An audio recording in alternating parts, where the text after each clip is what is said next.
Ángela Yamila Pinilla Flores y Silvina Eliana Velázquez, quienes nos van a hablar acerca de cultivar empatía para cosechar experiencias significativas.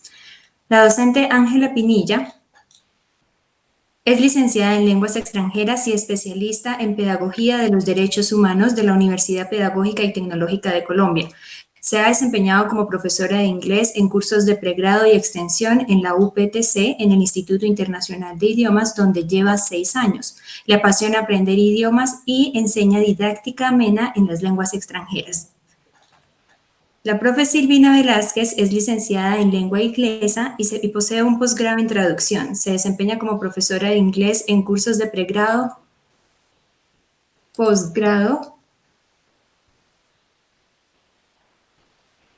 y extensión en la Universidad Pedagógica y Tecnológica de Colombia. También dicta charlas de desarrollo profesional en colegios oficiales y ha traducido artículos que han sido publicados en sus importantes revistas académicas de distintos países. Tiene particular interés en la situación de enseñanza en inglés en las escuelas rurales. Apasionada por la docencia, busca transmitir a sus alumnos el amor, la enseñanza, el aprendizaje y el idioma inglés. Muchísimas gracias por acompañarnos en este ciclo virtual de experiencias, dos profesoras que son excelentes en la enseñanza de la lengua extranjera, así que ahora pues les damos la bienvenida y vamos con esa gran presentación. Muchísimas gracias, Liz.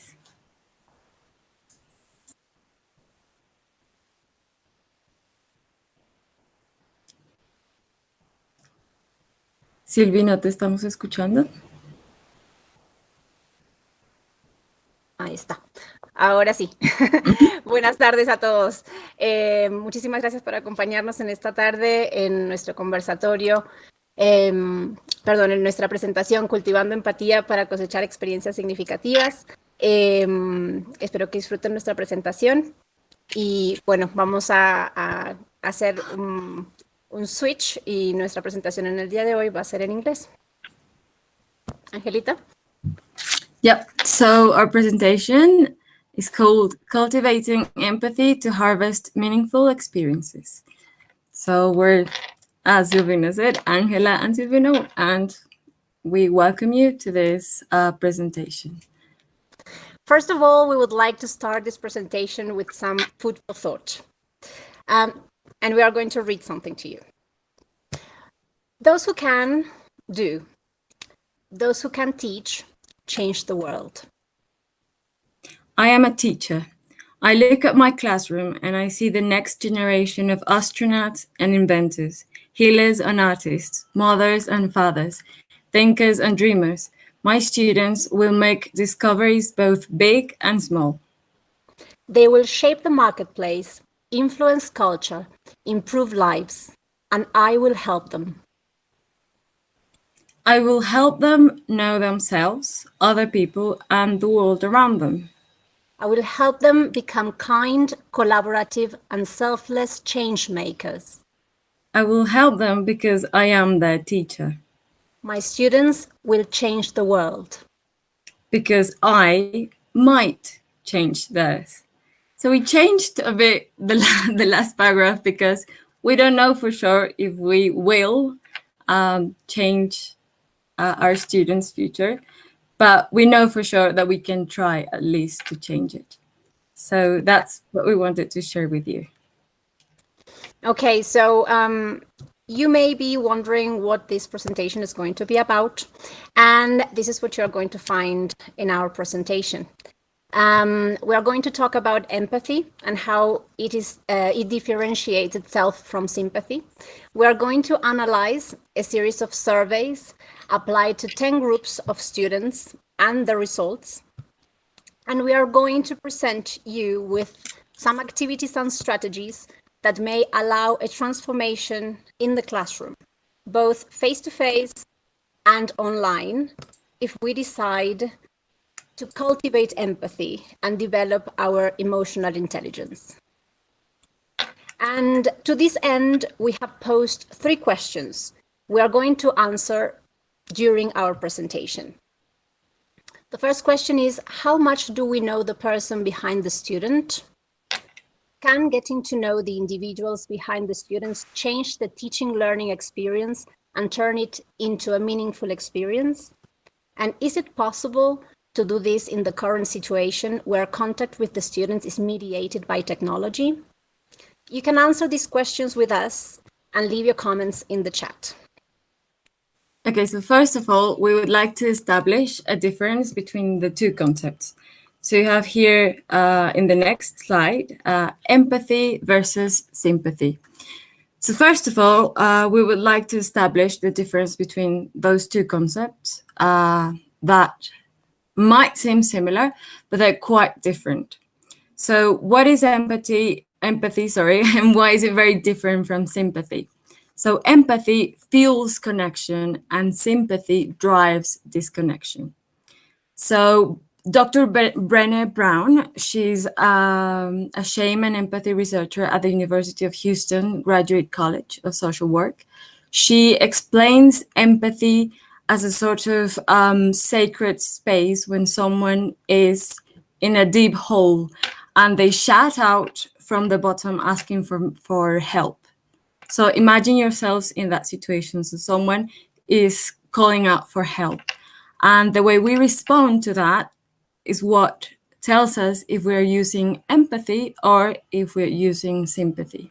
So basically, empathy is looking down and saying, hey, I'm coming down. And once you're down there, you say, I know how it feels when you're up here. I know what you're feeling.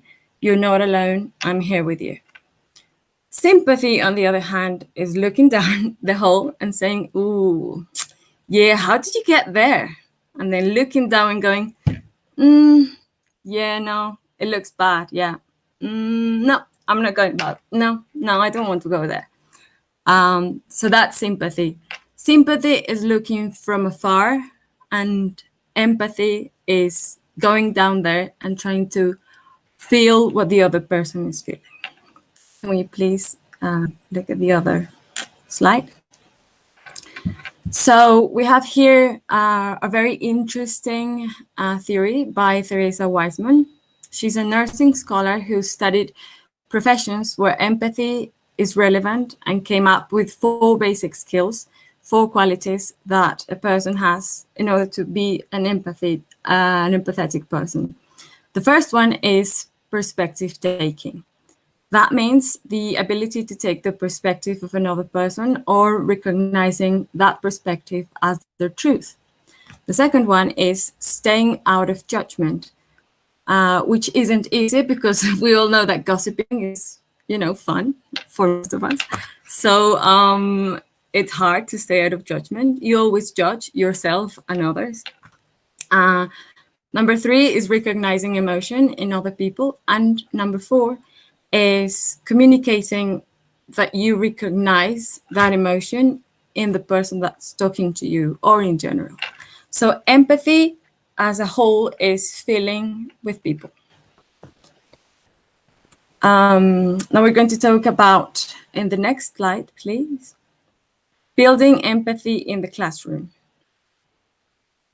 So a study carried out at Harvard University showed that building empathy in the classroom may have a very positive impact on the school environment.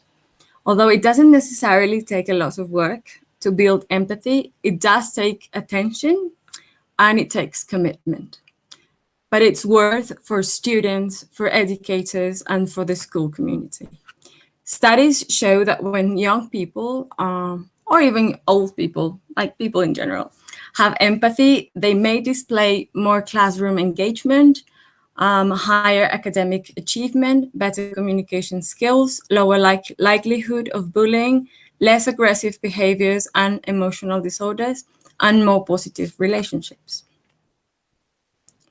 So on that note, can we please go to 2 more slides when it says some background? I don't know if we're there. I'm not able to see. Yeah, perfect. Yes. So I would like to talk to you about my part of this study and how it came to be.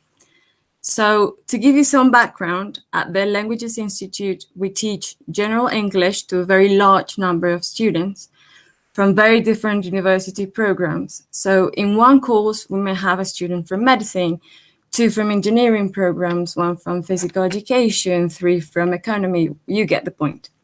So they not only have very different expectations about life, about the course, about English, but they also have very different ways to say English and to see the world, of course. So as teachers, I think we all can relate to the feeling of getting to a new year or a new semester and entering a room full of people, not knowing what to expect and not knowing how the relationship with a particular group is going to unfold. So then as time goes by, we get to know these people. And we come to the realization that we seem to bond with every group in a very specific way. And it's never the same way. And one curious thing that I found myself talking about again and again with my colleagues and my peers was that sometimes as teachers, we feel a strong connection with one particular group. And then maybe sometimes we don't feel that same connection with another group. And we might even feel that we don't have any connection at all with a group. So that's how it started for me, this study. So on the left, can we show the next slide? Sorry. So on the left, I'm showing you what my desk drawer at the university looks like. It's a bit like everything in one. I have many, many things. I love playing games with my students. Maybe it's because I have like a very short span of attention. I love games. I think they help to engage students in the classroom. So when the pandemic came around, I almost panicked because that was basically what I leaned on to engage my students in the classroom. So I was worried that this connection that I had with my students wasn't going to be there because I didn't have like my strongest suit at my disposal. So one day, as I was talking to some of my peers, I was telling them about this. And I mentioned that I wasn't sure if the activities that I was implementing were being effective enough, and that I had this one group that seemed to have a particularly good attitude towards the class. So they asked if I had done anything differently in this group. And I said, no, I didn't. I hadn't done anything different. And then they suggested that I should think about the things that I did with that group that could be different from the rest. I thought and I couldn't find out what I had done differently. So what I decided to do is to carry out a survey. By the way, at this point, I was sure another group where participation wasn't as enthusiastic. I was sure they hated me in secret. I was like, no, they don't like me. They don't participate. They don't like me. So in this survey, I'm going to show you the predispositions they are very strong. They can lead you in the wrong direction, but that empathy works its magic even if you're not realizing it. So even with little details that will take no time for you and that in turn may have a really big impact in the classroom. So can we show the next slide, please? Yeah. So this is how the survey began. So this is the first question. Does the class environment affect in any way your participation in class? So many people said no. And that's when I went, okay. 32 said yes. 1 said a veces, no me gusta participar mucho, soy tímida. Por el momento no he podido estar en muchas de las clases por conectividad, pero en las que estuve me he parecieron muy amenas. Además, en las grabaciones veo que la chica se divierte. I was like, okay, good. Can we go to the next? Are there any external factors that have affected your participation in the class? And then 54.5 said no, but then a whooping 45.5% said yes. So talking about empathy, I realized I wasn't thinking about my students. Maybe it wasn't me. Maybe these didn't have to do much with me, but the environment and the current situation that they're going through, that we are all going through, but especially them. Can we see the next one, please? So I said, if your answer is yes, what factors have affected your participation? And the common one is internet. Some of them said, I'm shy. I don't like being wrong if someone in my family is around, which I get. I didn't think of that before, but if you think about it, they're kind of answering things in front of people that they care about, they love.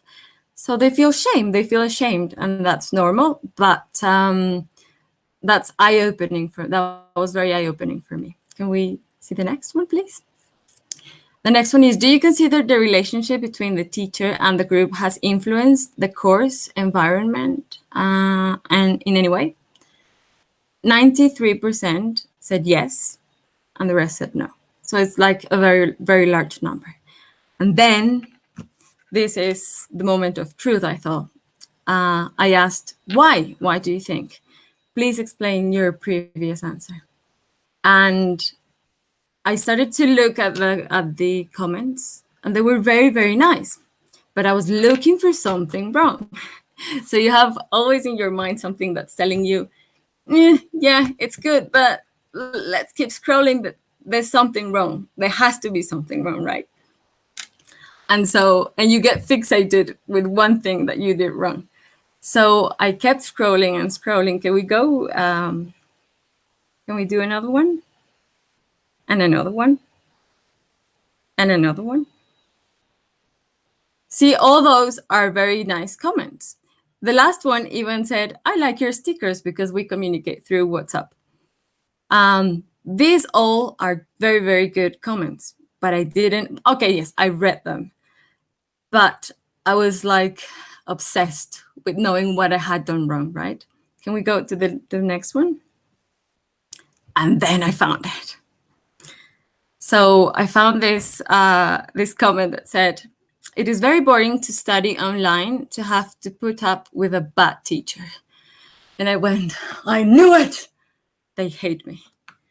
So I went to the survey, and I realized that I was very wrong.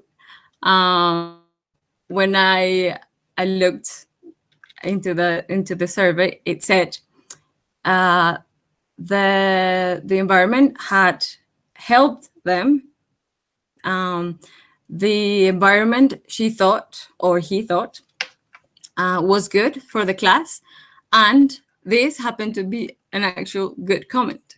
So I was overthinking, and on top of that, I thought this comment came from the group that I didn't feel the connection with, and it ended up coming from the group that I felt the strongest connection with. So that goes to show you that even when students tell you something, you have to be open and vulnerable to get that comment and not take it personally, to take it as a improve and as a comment, and not as an attack on your personality or your way of teaching. Can we go to the next one, please? Okay, so that's another comment. Can you go to the next one, please? Okay, so I was talking to you about vulnerability. So you may say, vulnerability, is that a good thing? In this case, yes, it is. Because we're not talking about vulnerability as a bad thing. So vulnerability, as we're looking at this, is, okay, we're going to talk about shame and vulnerability, both. We're going to talk about the way that we develop socially. So if we ask each other, what is it that connects us, is sharing our experiences, right? So by connection, we mean the ability to create authentic and meaningful relationships with people around us. So it's basically the core of interaction. So to explain it better, can we go to the next one, please? I have here a sound equalizer. So what this means is that it's a way to understand this. It's imagining a sound equalizer. So at one side, we have empathy. And on the other side, we have shame. And the knob, the little thing, the little button, vulnerability. So we are at the best vulnerability point, means that we are open and willing to share not only our strengths, but weaknesses, and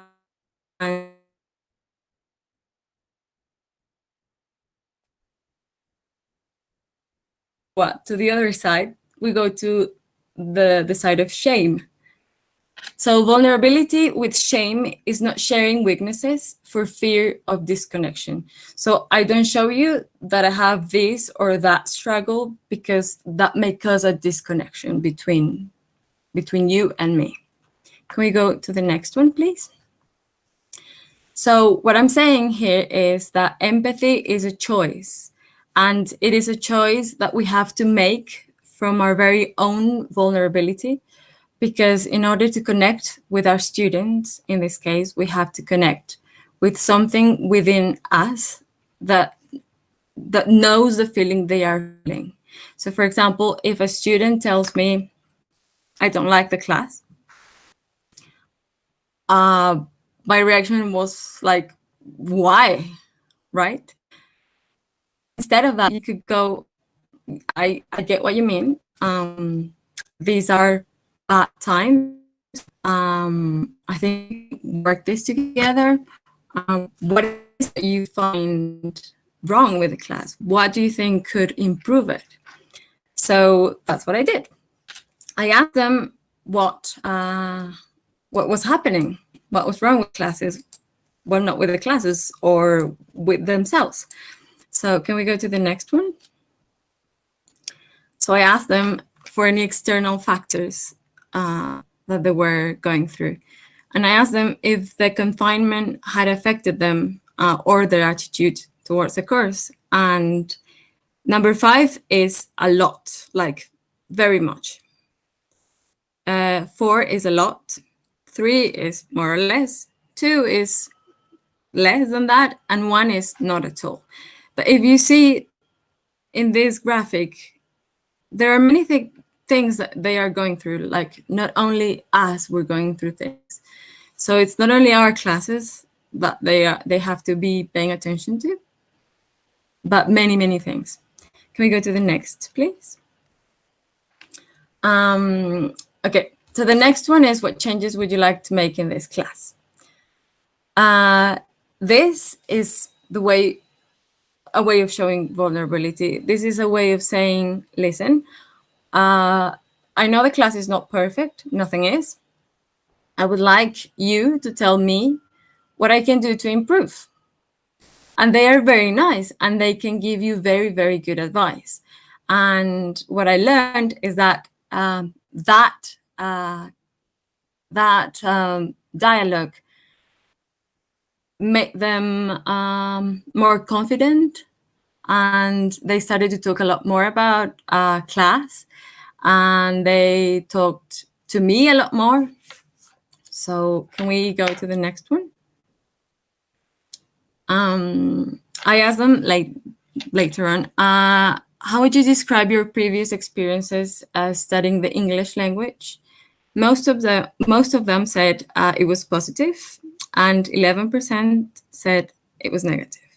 In the next question, I asked if the class had helped to improve the idea or attitudes towards the study of the English language?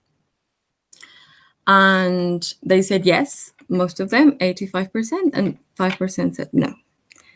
14% said no, so 5 people. And so what I found is that the actual class, yes, it was important, and they are paying attention to the topics and the things that we're talking in the class. But in the comments, I want to share this with you, because in the comments, this is what I found most. So this is what to them made the class a better place. So this is what made them comfortable. So one of them said, no, madam, just very nice to take the time to see the point of view that each student has regarding the role as a teacher. I think he meant as me as a teacher. Creo que en nuestro grupo se siente un ambiente muy agradable y esto se debe gracias a que la profesora, gracias a la profesora, ya que ella tiende a ser muy didáctica y de un determinado grado de confianza para poder relacionarnos con ella dentro del ámbito de los temas. So again, they are talking about me opening to them and telling them, listen, you can talk to me. Porque la actitud y disposición de la docente fomenta la participación en clase y la confianza con el mismo para las inquietudes y sugerencias pertinentes. Me gusta que la profe es comprensiva con las diferentes situaciones de los alumnos y crea espacios para poder comentar cualquier inquietud o para manifestar cualquier inconveniente que estemos presentando. Pese a estar en medio de la virtualidad, personalmente percibo la energía con la que la docente imparte sus sesiones. Es divertida y explica de manera clara y reiterativa en caso de que no se comprenda algún tema. Y al final pusieron, es una excelente docente llena de mucha actitud positiva, la cual transmite a sus estudiantes. Se nota que aman lo que hace y eso es algo magnífico. So that, for me, made everything worth it. So what I was going to tell you is I didn't do anything out of the ordinary. So what I do is I simply, before the class, I would come to the class and I would say, hey guys, how's your week? How's everything? How are you doing with the rest of the things? How's your family? Are we doing okay? Okay. And we start. That's all I do. But those things have like a really, really big impact. So empathy is not so hard. It's not like a very hard skill to get. And it takes very little to have that connection. And the changes that you see in class are very good, number one. And you're going to start feeling good about yourself as well. And when you connect to people and when you allow them to connect to you as well, it shows, especially when you are in a student-teacher relationship and with your fellow teachers as well. When I was having these troubles, I remember talking to Silvina, to some other teachers. At the Institute, we have a great atmosphere of work. So I reached to them and they were always very helpful. I said, listen, I think I'm not doing these classes very didactic. Can you help me? And they were always there for me. And they said, yeah, you can use this, you can use that. So being open to say, I think I'm not doing this thing well. Can you help me? And getting help feels great. And to model empathy is the first step for your students to recognize that empathy and to, in turn, have a better disposition towards the subject and even towards you. So yeah, that's what I was trying to tell you. Can we go to the next one, please? Okay, so here Professor Silvina is going to talk to you about a survey. Her survey is a bit different because it's aimed at a very specific population, but it has to do with empathy as well. So I'll leave you with her and her experience. Thank you very much, Angelita. Okay, so yes, we had different experiences, even though we're talking about basically the same topic, but we work with different groups, different types of groups, different age groups. And well, I'm going to tell you a little bit about my experience then. Okay, so Maya Angelou said, at the end of the day, people won't remember what you said or did. They will remember how you made them feel. And this is exactly what occurs in education. As teachers, we tend to have large groups, and as language teachers, we only see our students for a couple of hours a week. And after a couple of classes, we may have like an idea of what the class may be like. Sometimes we have some preconceptions, and we start to spot certain characteristics in the class. But let's go back for a minute to our initial questions that I invite you to answer in the chat. How much do we know the person behind the student? The truth is that sometimes we know them very little, but the truth is also that it takes very little to get them to know a lot, because we can take steps to learning more about our students. Then the second question was, can getting to know the individuals behind the students change the teaching learning experience and turn it into a meaningful experience? I believe so. I believe so. I'm convinced of it. And then, is it possible to do it in the current situation where contact with the students is mediated by technology? I'm certain that it is, and that it is so. And I will try to make a point on this during the presentation. Can we go to our next slide, please? Previous one, sorry. Thank you. So what I'm going to describe is a recent experience that at first seemed unpromising, I have to be honest, but finally turned out to be what sparked this presentation. I will approach it from an empirical rather than a theoretical perspective. And well, what I usually do when I start a new class is to send a survey beforehand to get to know the students a little bit better, and in order to find out what their relationship with English is. So I asked them about their interests, about their skills in the first language, because I think that that's very telling. Then about their reading and writing habits in Spanish. Then their experience with English, their skills in the second language. If they find English useful, what they will use it for. And also if they have something that I need to know about them. But this time it was a little bit different, because I knew that I was facing a challenge, because this was a group of teachers. And to be honest, working with teachers is always complicated, because we are working with peers, and having to tell a teacher to do the homework or practice what they did in class, it sounds like a paradox, doesn't it? So when the responses to the survey started coming in, things like this appeared. Can we go to the next slide, please? So if you take a look at the words, at the very beginning, it was very discouraging because I could tell that they did not have a very good experience with English. So I felt like a novice teacher again. I didn't know how to change the situation.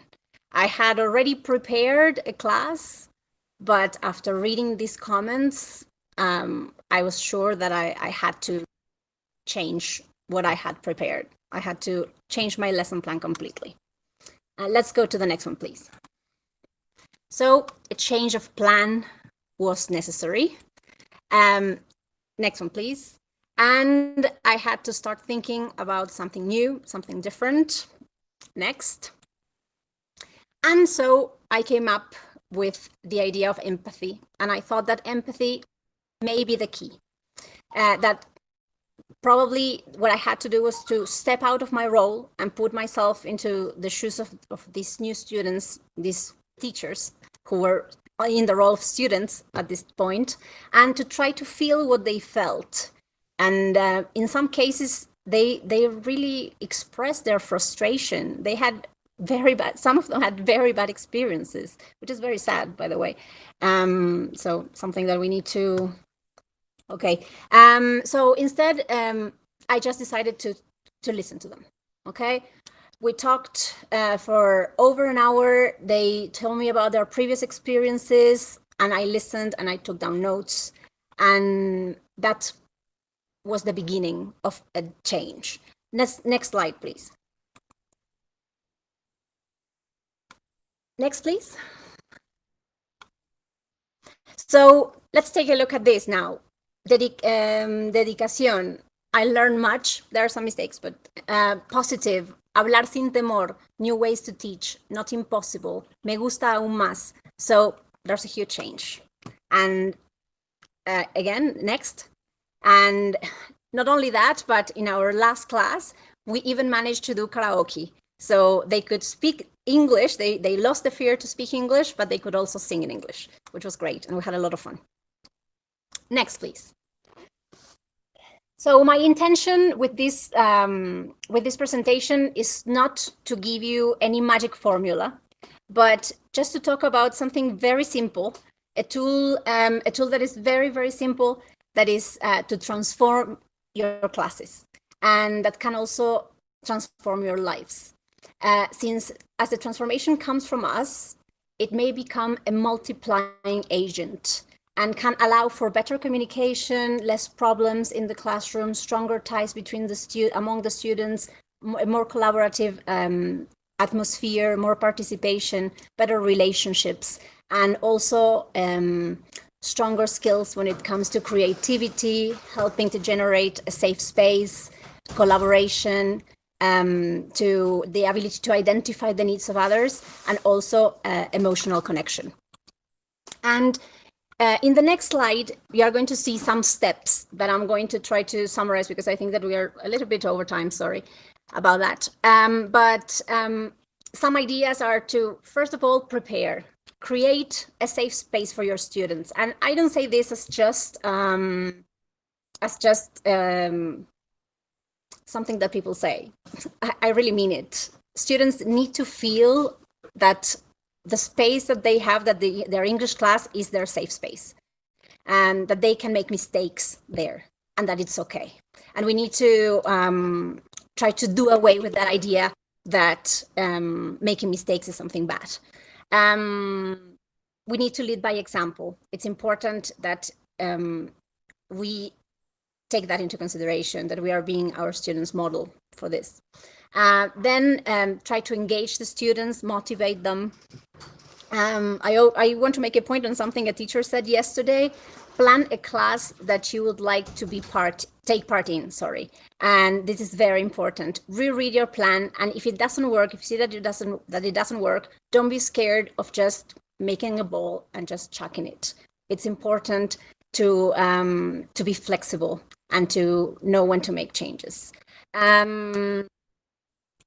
Okay, then use games, make the students part by making them, play games, work together, collaborate with one another, motivate them to continue working. It's important that you're reinforcing the idea of, yes, you can do this, and think about what actions to take, and let the students be part of those decisions that are taken for the class. I think that's also important, because they will certainly, be more encouraged to participate in the class if that happens. So I am convinced, before there was a question about virtuality, and I am convinced that virtuality does not have to mean to dehumanize education. On the contrary, there are so many different means of communication these days that they should bring us together. And so let's get into the habit of opening the camera. I know that we do it, our students tend not to do it, but let's open the camera, even just for a few minutes, but genuinely ask your students how they feel that day. Make this eye contact, like I think I'm doing now. Take a few minutes to break the ice and to try to find how they feel that day. That may make a huge change. Can we go 2 slides ahead, please? And it is never too late to put oneself into another person's shoes. We can foster empathy in our classes for children and also in our classes for adults. Empathy can be addressed in any subject, and in English, we can do it in different ways. We can appeal to the use of images, videos, phrases, reading activities. Let's go to the next one, please. And we all know that often in virtual classes, our students can be mute at the microphone. So let's find ways to engage them.